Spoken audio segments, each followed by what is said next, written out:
What's up guys, and welcome back to One Life. You join me today for a bit of a special on something completely different. We've got a Yamaha Aerox 50cc moped behind me, as you can see. It's a friend of mine and it's not been running for a good year or so. So we're going to have a look, going to strip it down a little bit, look at the carb and the spark plug and try and find out why it doesn't work or doesn't start and fix the problem. Right guys, as you can see, we've got a black Yamaha Aerox YQR 50. I think the R stands for some sort of racy, sporty spec. It's quite a sporty moped this. They're quite fast actually for a 50, believe it or not. You can see it's seen better days, but it's just a bit of surface dust. It's been sat for the last year or so, and now it won't start.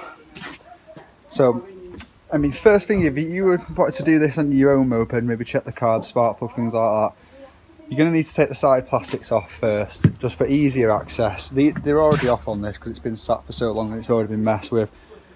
There's various screws. So if you're sort of looking, imagine you're looking at the plastics now, you know, try and suss where the screws are. You'll be able to see them. Got one there, there, in the corner up there. And you'll suss it out and get them off. I should be showing you this, but they're already off.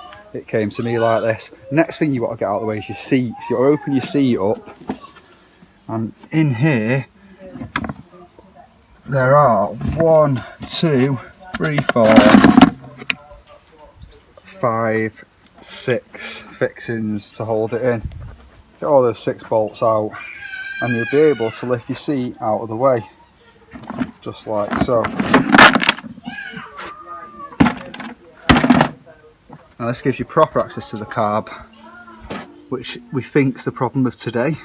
So I don't actually know yet. So if you've got this problem, you've had this moped and it just won't start, the first thing you want to do is check your basics of compression and fuel and electrics.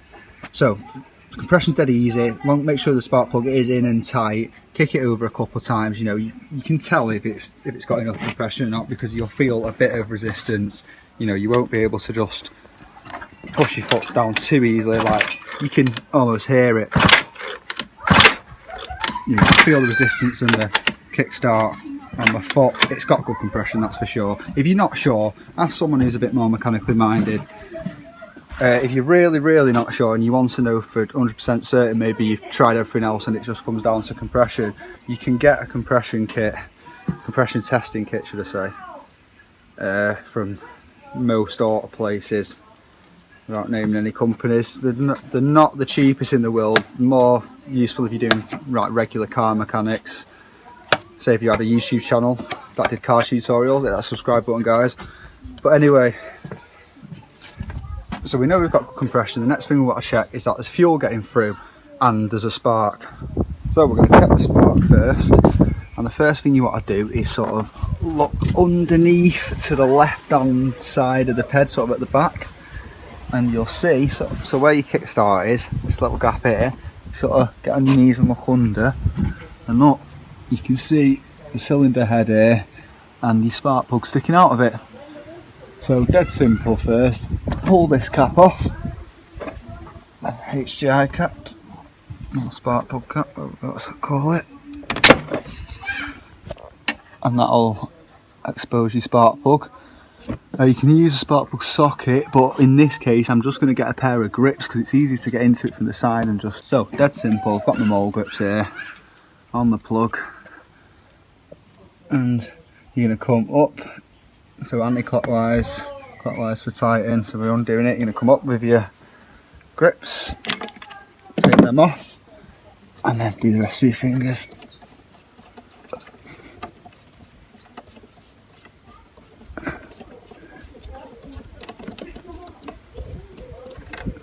Right, now to test the spark, we're going to put the cap back on the end of the plug while it's out like this. And those braver people will hold it and get the mate to kick it and take the hit, but I don't recommend you electrocuting yourself. So get a pair of insulated grips, or even better, electrical pliers. Hold this bit here gently, don't squeeze them dead tight because you'll break the cap, and hold it against the cylinder block or any sort of earth point of the frame or something, and then get someone to kick it over, and you should see a little blue spark right at the top of my thumbnail there. just between that gap there. So get it kicked over and hopefully we'll have a blue spark. Right guys, as you can see, I've got the plug in position. Try and get the camera on it nice for you. And it's going to get turned over about now. And you should see.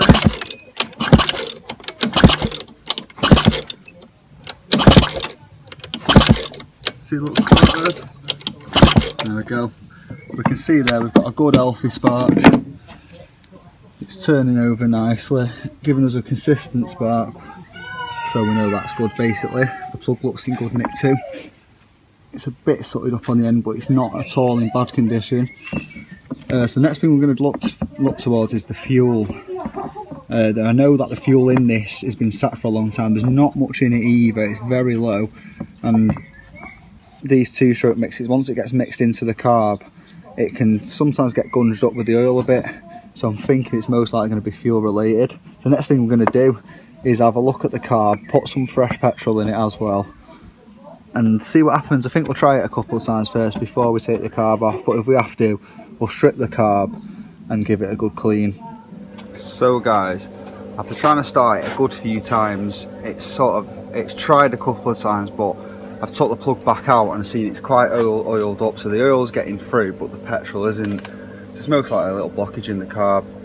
So the next thing to do is strip this carb and give it a good clean. As you can see, there's quite a lot going into it, but most of them are just pipes. You've got your two fuel pipes here for a start.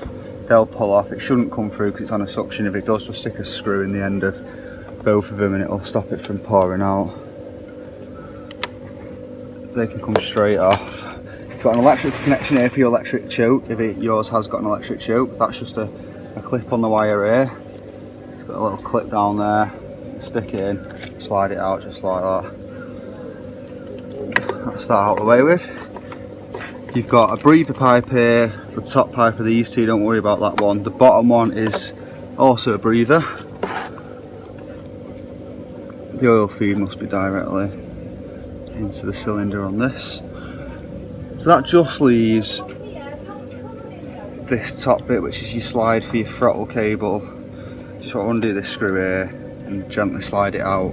The pin on the end of this, be careful not to damage the pin, you don't want to scratch it on the end, as that will make it rev poorly. So we'll get this out next, and it's just a case of undoing this Jubilee clip and you can pull the carb out and out this way. So to recap, two fuel lines out, your electric connection for your choke, disconnect that, and your slide itself, undo this. If there's an air filter on it too, you have an air box here which will just be bolted onto the frame that you want to do first. It's already off on this, but we'll get the carb off and have a look at it. So we've got the carb off the bike. I'm going to now record a separate video on how to strip clean and reassemble it, because it'll make this video a bit long. So if you want to know how to do that, there'll be a link at the top right hand of your screen around now on how to strip this down, check the jets, clean it and put it back together, and then we'll carry on with this video, put it back on the bike and give it another try, and hopefully we can get it running today. Right guys, sorry about the music in the background, there's not much I can do about that. Just had it started and straight away there's loads of fuel out the bottom. You can see there, because the floats are obviously a bit bent, or I might have damaged them myself doing the carb. So we're just going to readjust them so it don't leak fuel, but it is running. So after messing about with the spark plug, looking for a spark and then cleaning the carb and all that, the problem turned out to be was this mixing screw here. It was wound all the way in tight, so what I've done is I've wound it all the way out and then just tried it, turned it in half a turn, tried it, turned it in half a turn, just do half a turn at a time, kick it over a few times or try start if you've got battery, and then eventually it fired into life. So it's looking good now. We just need to sort the fuel leak, and then we've got a working ped, guys. We start putting it back together, and one of my next videos is going to be both brakes. I've just decided to stop working, so one of the next things to do will be empty all the brake fluid out and change it and bleed both brakes to get them working again, but that'll be another video. So So I'll show you guys it starting just so you know that it is, and then I'm going to pull the carb back off and try and sort the floats out.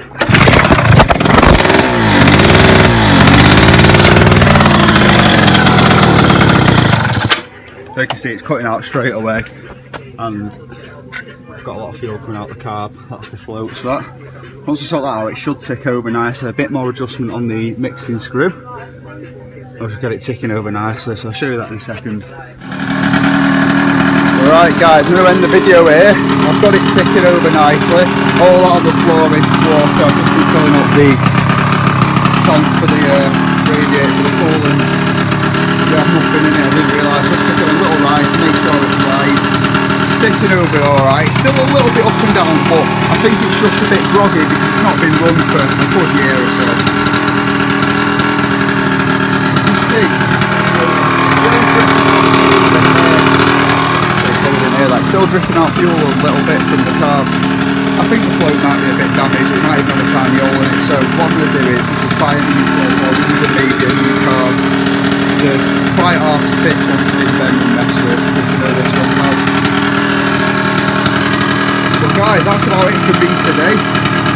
That's a quick sort of tutorial on my own problem, but also, you know, if you've got the same problem with a peg or any sort of motorbike, you know, we're all similar setup. Always check your spark, check your fuel, check your compressor. And we got there and it's running. There'll be more videos to come on the Yamaha Aerox.